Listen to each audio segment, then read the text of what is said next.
Episode 5, Queen Creates Dreams. Today we're going to talk about women empowerment in real estate. Yes. So before we start, what are you grateful for today? I am grateful for having such an amazing support of beautiful people around me. Including me? Absolutely.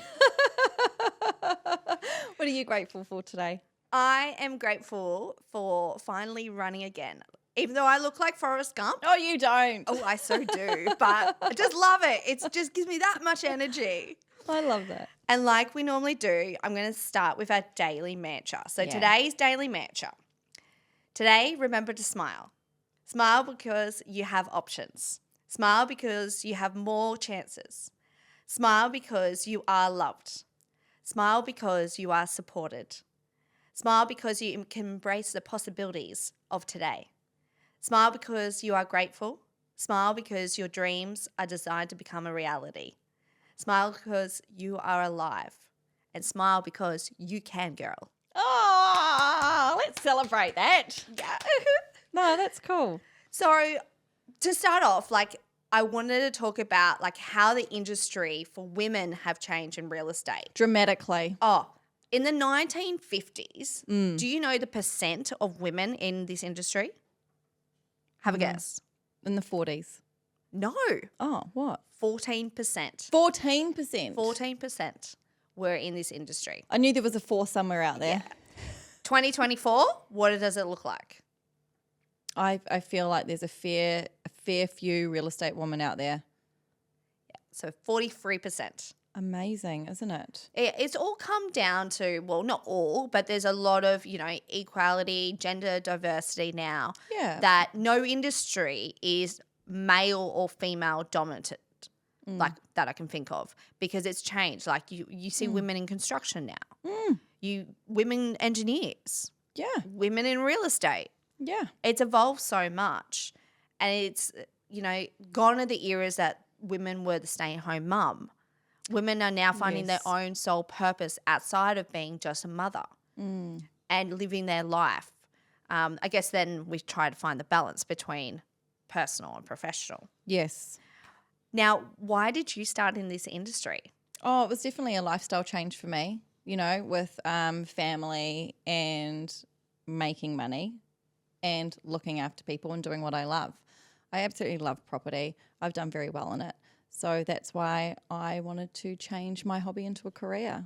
So that's definitely why I chose real estate. And it's so fun. Oh, it so is. Isn't it fun? I love the whole game. I love looking after my clients and looking for their property and talking to real estate agents and doing a negotiation. I feel like any negotiation is a win-win for all parties. So I just love the whole process. And so on that note, when you started, what was it, 18 months, 2 years ago? Yeah, I think it's around 2 years now.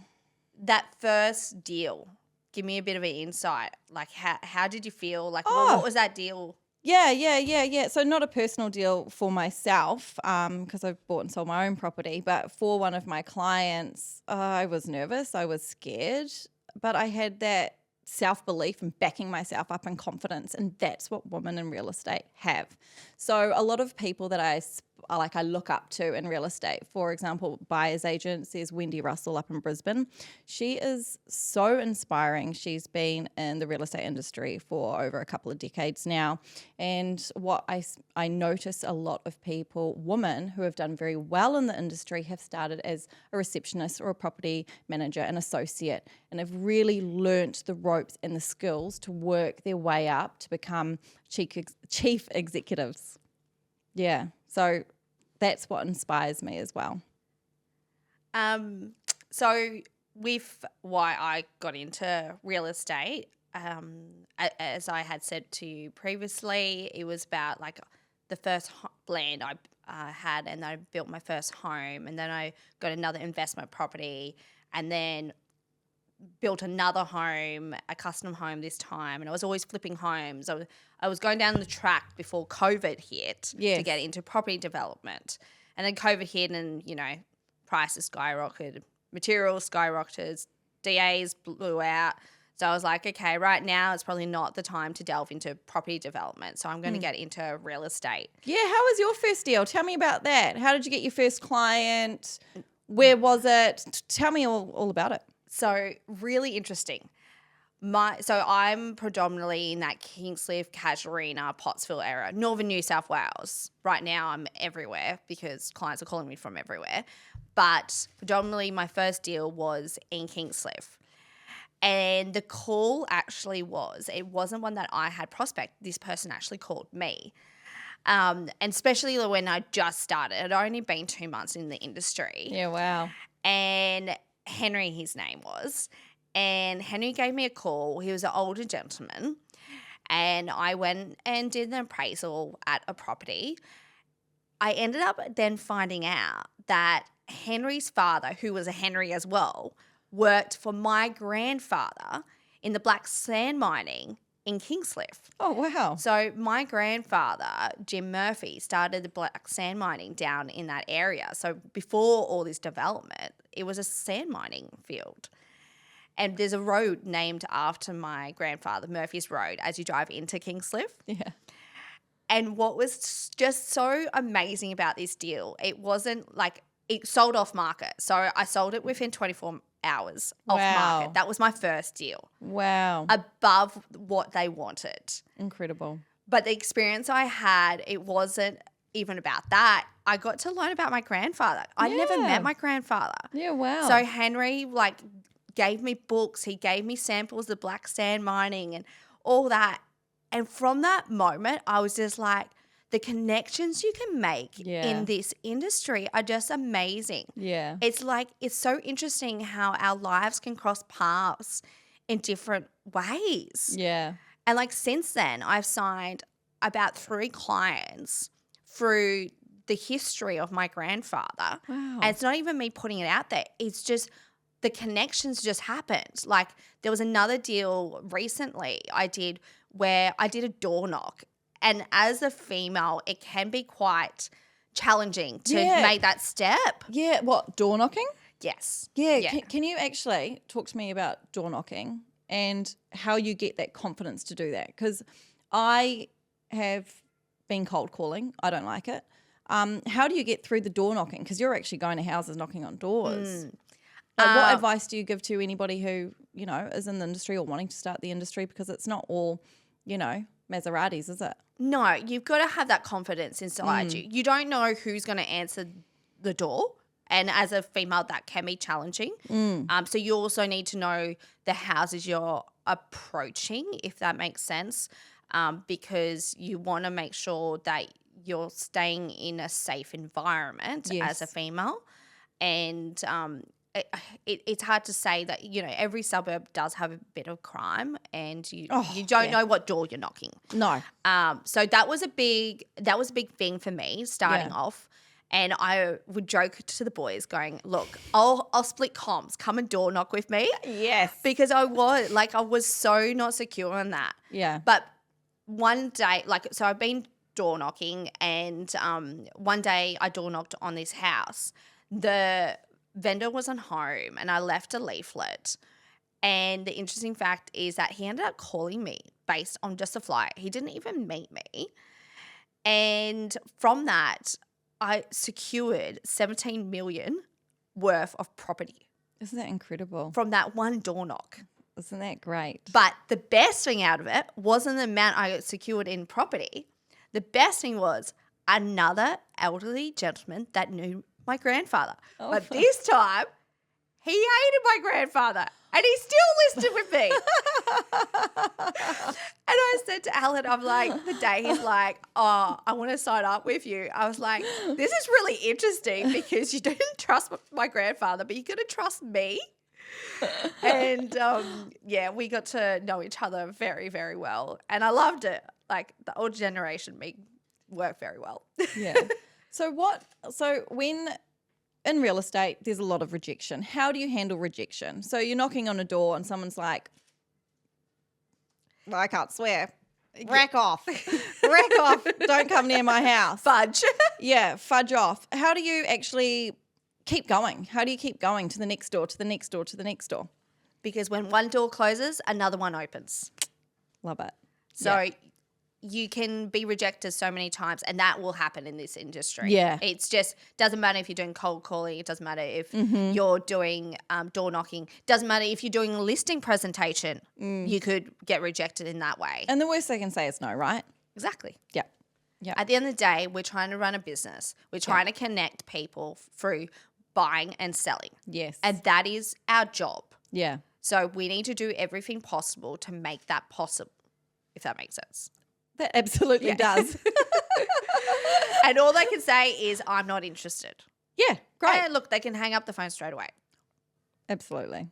So it does come down to self-confidence. And as a woman, it is a harder aspect than being a male. Like males, I think, can cope with rejection a lot easier than females.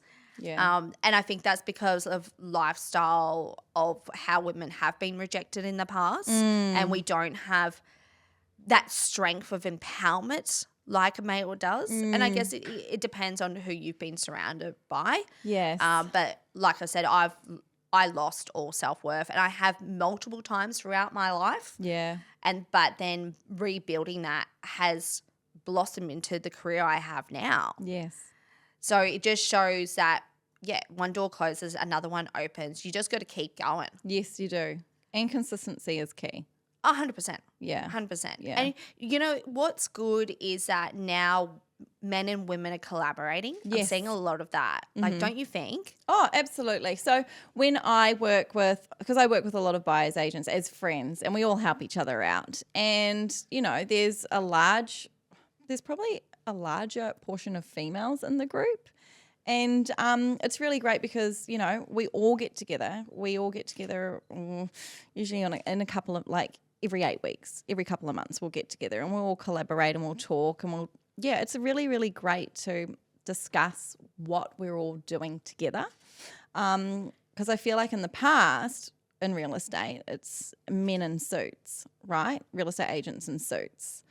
That's how I always thought it was. But as we're going into, you know, it's 2024, there's so many leaders, women leaders, who are changing real estate left, right and centre, who are so inspiring to watch. And especially these women are like, they've got their husbands, they've got 3 or 4, 5 children, and they are running multi-million-dollar businesses in real estate. And it's so inspiring to see.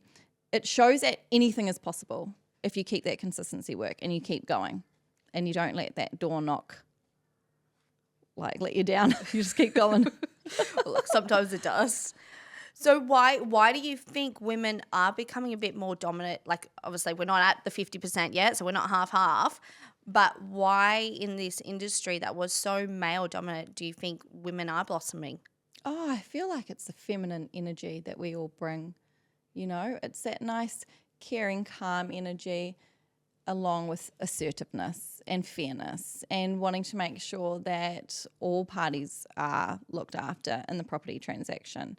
And I feel like a lot of women leaders know exactly what they want. They've got a huge drive and they're very good at looking after and managing everything and flowing, like everything just flowing.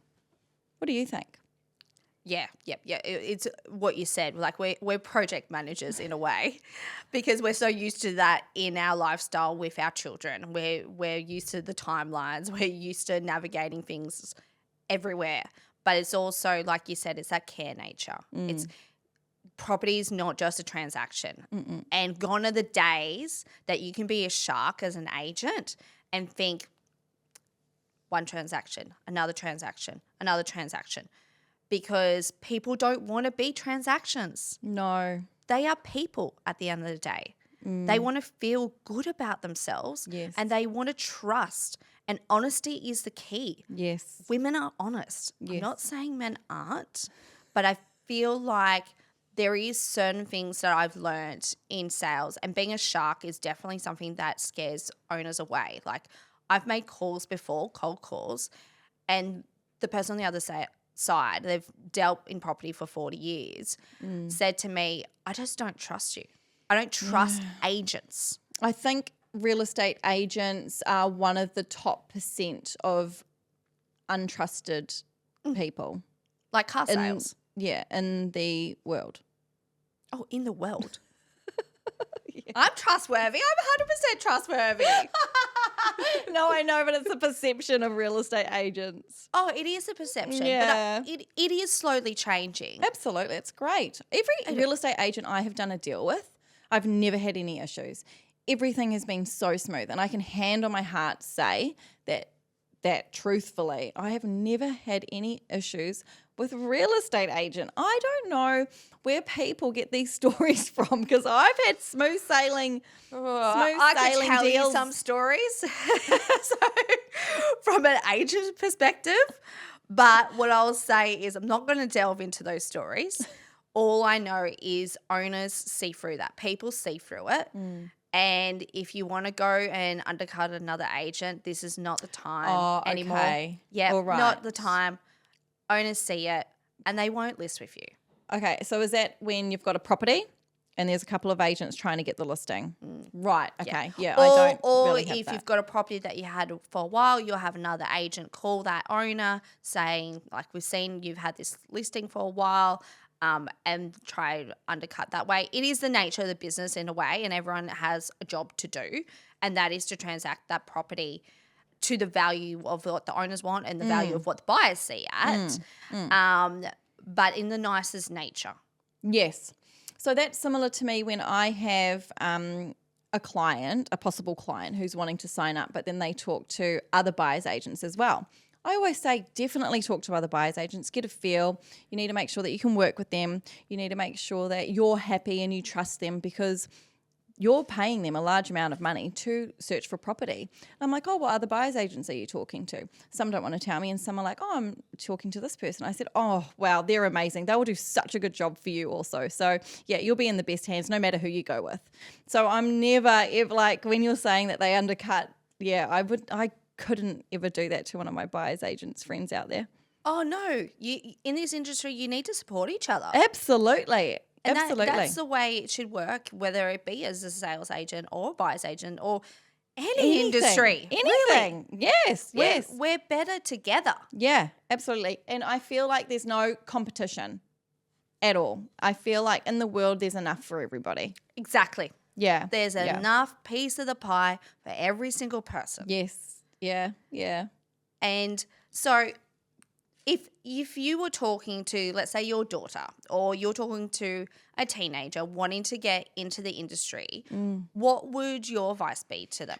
You have to trust yourself. You need to have belief in yourself. That self-belief is so important. If you're not going to back you, no one else is. You have to back yourself, trust yourself, and jump in. Yes. That's my advice. 100%. I feel like my advice to my daughter would be have that self-worth, like you said. Yeah. Have that empowerment. Your mind is so powerful that you can achieve anything with it. My other advice would be to go into a mentoring program. So obviously there is a course that you do as a real estate agent, as a buyer's agent. That's one step. But just like we talk about how to buy property, there is steps. Yes. And there's pillars. Absolutely. You need to learn from someone. You can't just go be a top agent. I learned that the hard way. You need to learn under somebody. You can't go and get a real estate course and be a top agent. You need to learn. You need to grow, and you want to learn from the best. 100%. You need to be mentored and guided and learn the skills, because it's not – you can do this course, but that course is not going to teach you how to negotiate, how to present yourself, how to win a listing. You need experience. And also I find going to seminars, listening podcasts, reading books, there's all the pillars that you need to do.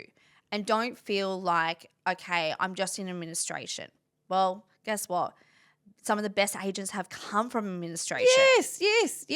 When I was a bank teller, they say, like, I would used to say to people, I'm just a bank teller. Well, actually, no, I'm not just a bank teller. I'm a bank teller. So you need to remove that word just. Yes. Like the word just is, you know what I mean? It's a bit of a fuddy-duddy word.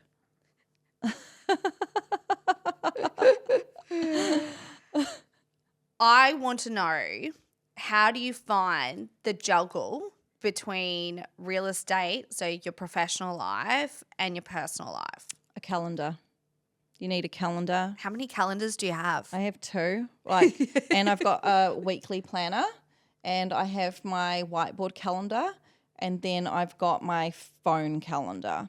So I need to make sure that every Sunday I am putting in everything and it's all color coordinated. Now, I never used to do this prior to being in the real estate industry. I didn't use a calendar, didn't need one.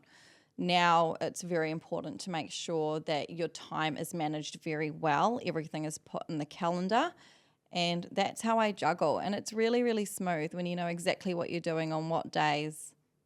Yeah, smooth sailing. And I have a really good support from my ex-husband. He's incredible. Okay, because I was going to say, you don't get thrown out with last minute inspections or presentations or negotiations at all hours. So with that, I have priorities, right? So if I've got a client that's in the middle of a negotiation stage, they're my number one priority. So I will make sure that that is going to be looked after first, because that is my top priority. So I would make sure that the kids are looked after. I don't have to worry about anything for those next few hours, because this needs to be done for my client. So that's how I manage it. So I look at my week and I'm like, okay, what can I move around? What can't I move around? And then what's top priority? So like, for example, I've got an inspection now this afternoon. So I've had to cancel another broker meeting so I could go there. So so it's like the juggle, because that's my top priority, and then rescheduling. Because in real estate, when you're looking at property to buy, and you need to make sure that you are on the ball. Oh, 100%. And when you're trying to negotiate as well, like with a deal, you got to be there for a buyer as well as the owner. Yeah, my poor partner took me on a date to the movies, and because they do in What did you go see? Oh, it was a Marvel movie, like, I don't know, a year ago or something. And they do captions in, where is it? Not Springwood. Somewhere in Brisbane. I can't think right now. And they do captions at their movies. And I wasn't even in the movie. I was trying to get a deal done, like all the things. And then another time I had like maybe 30 people over at my house in a barbecue. I wasn't even out there. I was getting a deal done in my bedroom, like trying to get this sorted. Like, sorry guys, I've got to go sort this house out. So yeah, so you can't plan it. No, that's what I was like with your timeline and your scheduling and everything. I've got the same. Like I've got the same where I've got a big whiteboard in front of me, and then I've got a Barbie calendar that has all my personal life on it. Yes. So I still have that jotted for the kids, and I know what's going on, and I'm not missing any birthdays, because some days can be crazy, and I'll get to the end of the day and I'm like, oh, Dad's birthday today. Oops. At least I remember by the end of the day. But it is a real juggling act, and something that I've learned, it's okay to ask for help. Oh, you have to ask for help. You have to, I don't have a big circle of family, so that is definitely a juggle that I'm finding. And what I love, from the Ray White, and they, at the beginning of the year, we plan out the whole year, and they put in our calendars of times that we need to be going on holidays or having some time off with our family. And that's really nice to be in that family organisation, to see that everyone needs balance. Yeah. Otherwise, you burn out. Yes. And then you're no use to your clients. No, or yourself. You're the number one priority. If you are not performing the way you need to be, how are you going to perform for your kids? How are you going to perform for your clients or anything like that? So, yeah, you're right. Well, the deals don't get done. No, the deals don't get done. Nothing gets done. Nothing gets done. Exactly.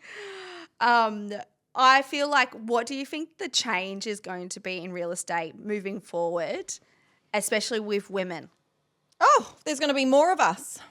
There's going to be more leaders in real estate. There's going to be more groups of women. Yeah, it's going to be huge. And do you know what I'm loving seeing? That the teams as sales agent, there's women and male. Yeah. And they counteract each other. Yeah, and there's a lot of husband and wives too. I think it's cute. Yeah, I do find it cute. I don't know if I could work with my husband, but I could work I with think my it- partner. yeah, it depends on your personalities. Yeah. And how that would work in sync. But Yeah, he came to open homes with me the other day. I was like, video this. I actually did that with my you daughter. you go around the other way. You go the wrong. How did the video turn out? Look, not the best. It wasn't the best angle of me, so he still posted it anyway, but that's okay. I forgive him. He's learning. You just got to train them. Yeah. You can't train personality, but you can train all other skills. That is what I've learned. And even like when I'm hiring at the moment this week, I was in an interview and I just loved her personality. She's got the skills as well. But the thing that I said to her, I'm looking more for personality and that's on sync with my personality. You don't have to be exact same as me in any single way. Yeah. But you got to have that drive. You got to have that ambition. You got to be a bit crazy like I am and think outside the box because that's what my marketing is all about. Have you heard of disc profiling? Do you do that with people who you? Yes. Yeah, nice. And like I said, I'm reading that book about Surrounded by Idiots, and that's all about but that is the pillars of behavior and understanding people's behavior. Yes. So when you're hiring, it can be very useful. It can be useful in every skill of your life, whether it be personal or professional. But yeah, I'm so empowered by where we're coming in this industry. And like I said, I've had my challenges and I have found that culture kind of shock at the beginning. But I know we're not allowed to swear, but I call Hold on. bull. I call bull. So when I'm negotiating, and especially if I'm negotiating with someone that's a developer, and they're like, oh, but, I want to buy it for this because X, Y, and Z. I'm like, sorry, the value is here. If you can't meet me up here, then this deal ain't going to be done. Sassy. So, and I think like as a woman, I'm so empowered to go, just because I'm a female doesn't mean that you can negotiate me to the ground. I will stand by where the value of that property is. And, sometimes owners will see a value higher than that. But as we get educated with our open homes and inspections, we see the price feedback. We know where the feedback is. We see where the buyers actually perceive that. And I will negotiate thick and thin for my buyers and my owners to make a match made in heaven. That's right. And that's what we're here to do. I just love it.